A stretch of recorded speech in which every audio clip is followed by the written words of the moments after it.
Meus amados irmãos e irmãs, nosso Senhor, Ele pede a nossa atenção. Somos muitos, é verdade, mas nosso Senhor te convida a viver esse tempo da graça com o coração voltado para Ele.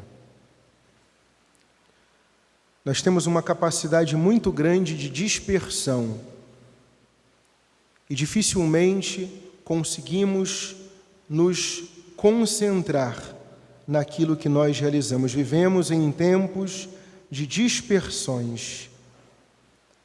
E a Santa Missa, por excelência, ela é encontro. Nós estamos para concluir o nosso deserto. E queira Deus, tenhamos vivido bem esta quaresma. Não como as outras, mas de forma diferente, para que assim colhamos os frutos espirituais que a Igreja nos convida a colher neste tempo oportuno da quaresma. Eis o tempo de conversão. Conversão, sabemos, é mudança de direção. Muitos que caminhavam por caminhos extraviados do Senhor, muitos estão voltando e, quiçá, muitos já tenham voltado. Nós celebramos hoje o 5º domingo da quaresma, antes da reforma litúrgica que houve alguns anos atrás. Esse 5º domingo era chamado primeiro domingo da paixão. Então já aqui vemos que algo muda neste tempo quaresmal. Primeiro domingo da paixão. Assim como o nosso Senhor Jesus Cristo, que em Lucas capítulo 9, ele tomou a firme decisão de caminhar para Jerusalém, sabendo que seria crucificado. Nós também, neste 5º domingo da quaresma, nesse primeiro domingo da paixão, nós precisamos também nos convencer que Cristo nos convida a também nós abraçarmos a nossa cruz.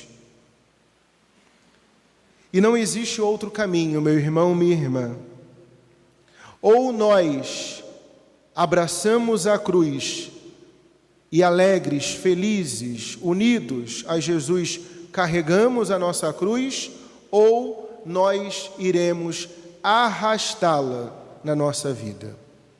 Não existe homem e mulher nesse mundo que não tenha uma cruz. Os ateus também têm a sua cruz. Só que perdem em muito porque não têm fé. O cristão também tem a sua cruz, mas o cristão tem fé, que não caminha sozinho. E por isso ele não arrasta a cruz, ele carrega.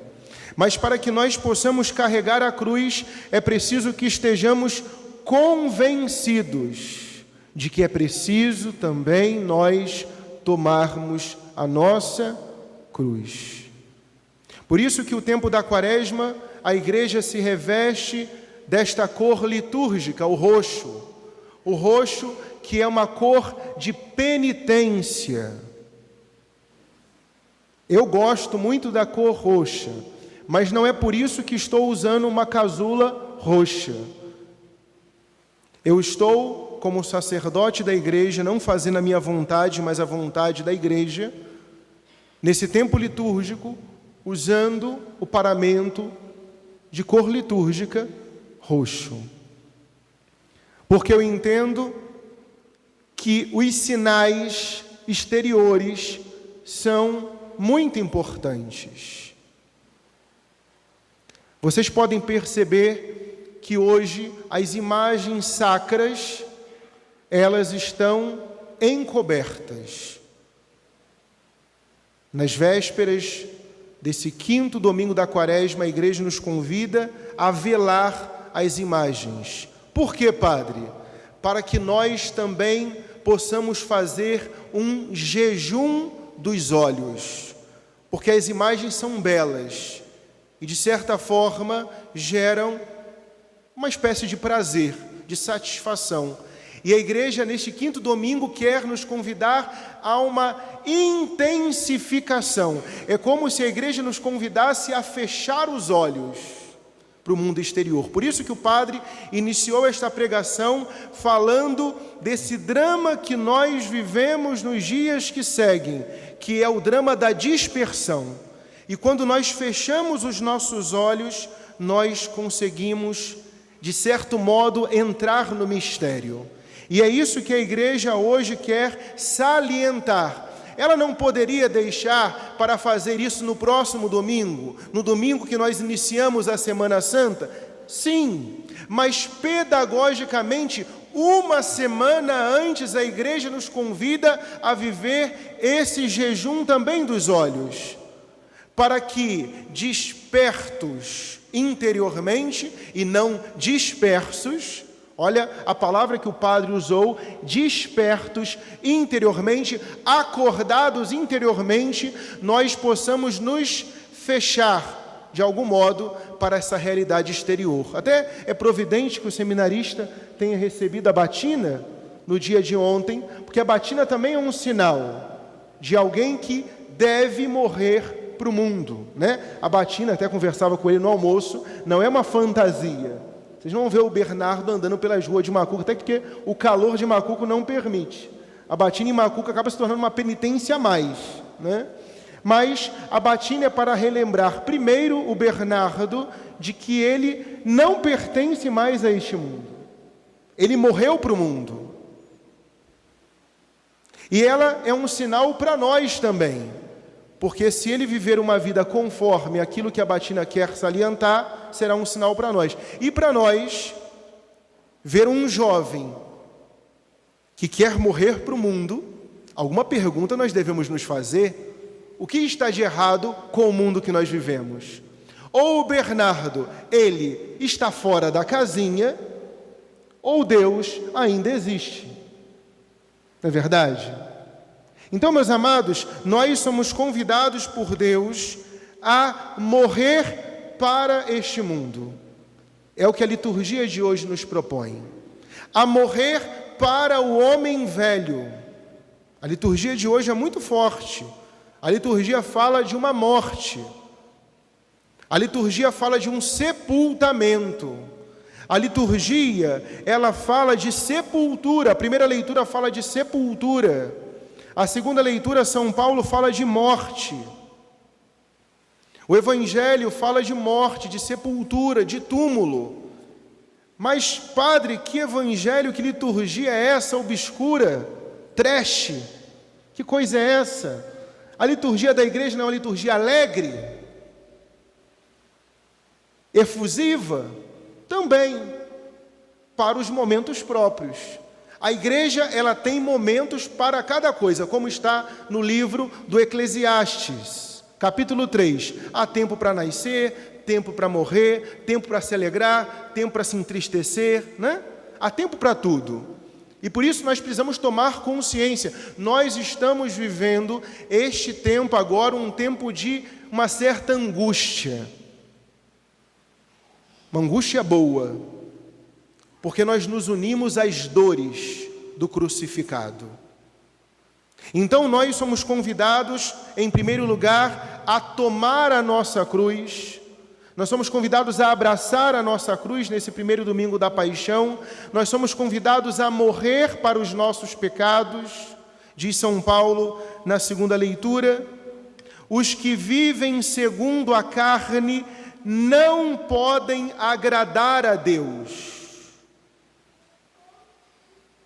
Quem vive para o mundo, para o pecado, para a carne, e carne não é corpo, nós não somos platônicos, que diz que o corpo, ele não serve de nada, é apenas um cárcere, uma prisão para a alma. Não, a igreja, no entanto, fala da ressurreição da carne, porque a carne também tem a sua dignidade, o corpo, melhor, tem a sua dignidade, a ressurreição final, nós vamos ressuscitar, os nossos corpos vão ressuscitar, mas a carne é a alma que se encontra desordenada pelo pecado. A alma que se mundanizou, a alma que se apaixonou pelas criaturas e deu as costas para o Criador.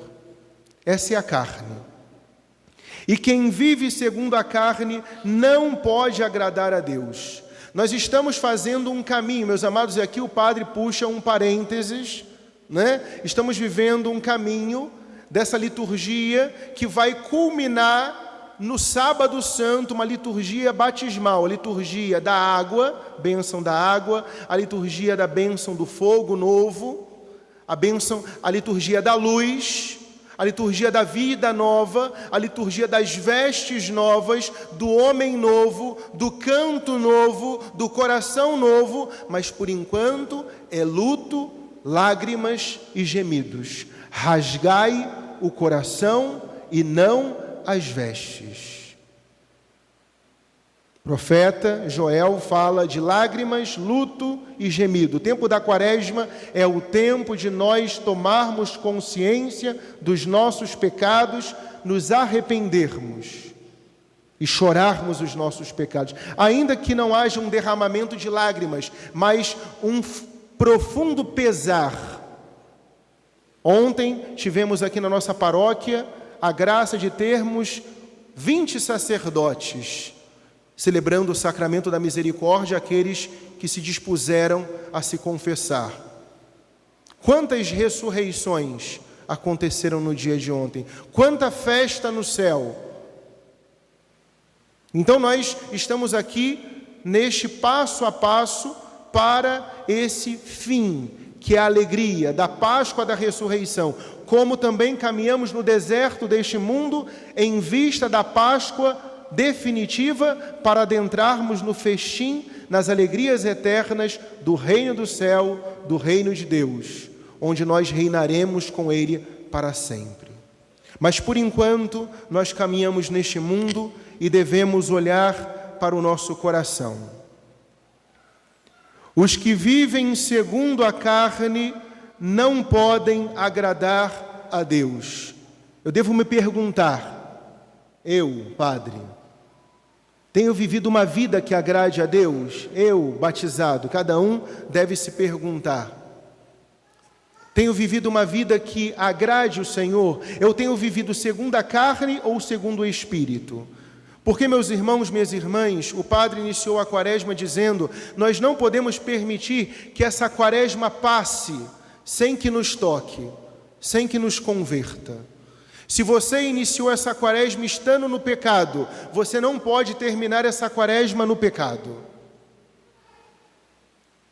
Vós não viveis segundo a carne, mas segundo o Espírito, diz São Paulo aos Romanos. Se realmente o Espírito de Deus mora em vós. E São Paulo vai além. Se alguém não tem o Espírito de Cristo, não pertence a Cristo.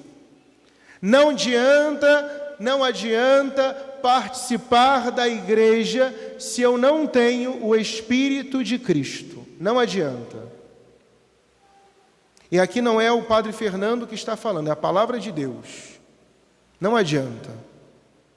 Se eu estou morto pelo pecado, banco de igreja não me salvará. Mas, Senhor, nós íamos na missa todos os domingos. Eu não vos conheço. Porque as oportunidades que você teve de se converter, de se confessar, de voltar para a graça, você deu as costas. Eu não te conheço. É a palavra de Deus, meus amados, dura, duríssima. Porque Deus, Ele nos ama tanto, que Ele não quer perder a ninguém. Ele não quer que ninguém venha se condenar. Ninguém. E por isso, esta palavra exortativa do Senhor. Se alguém não tem o Espírito de Cristo, não pertence a Cristo. A liturgia que nós celebramos é uma liturgia batismal. No terceiro domingo, nós ouvimos Jesus oferecer a água viva à samaritana. Só eu tenho uma água, que é uma água viva.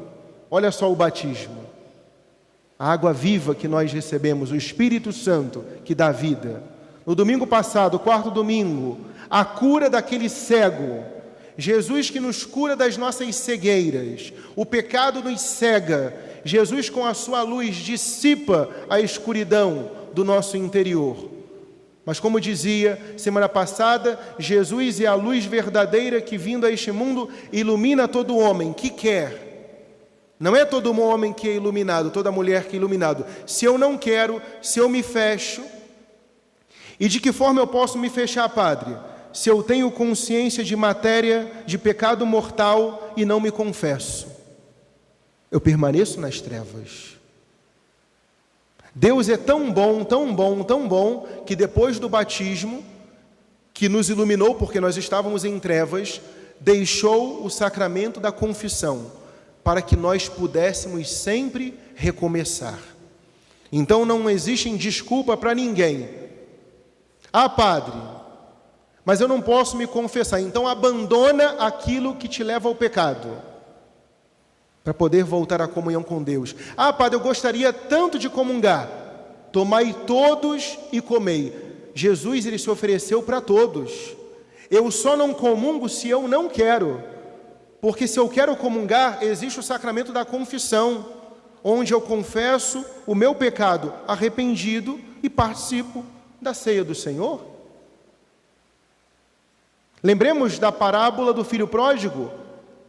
Houve o cair em si, o arrependimento, ele volta, recebe o abraço de reconciliação, o sacramento da confissão, e depois é convidado a participar do banquete, a Eucaristia. Então, meus amados, o Senhor, ele apresenta para nós a água viva, ele nos ilumina da nossa cegueira espiritual e hoje ele quer nos ressuscitar dos nossos pecados. A liturgia de hoje fala da ressurreição espiritual.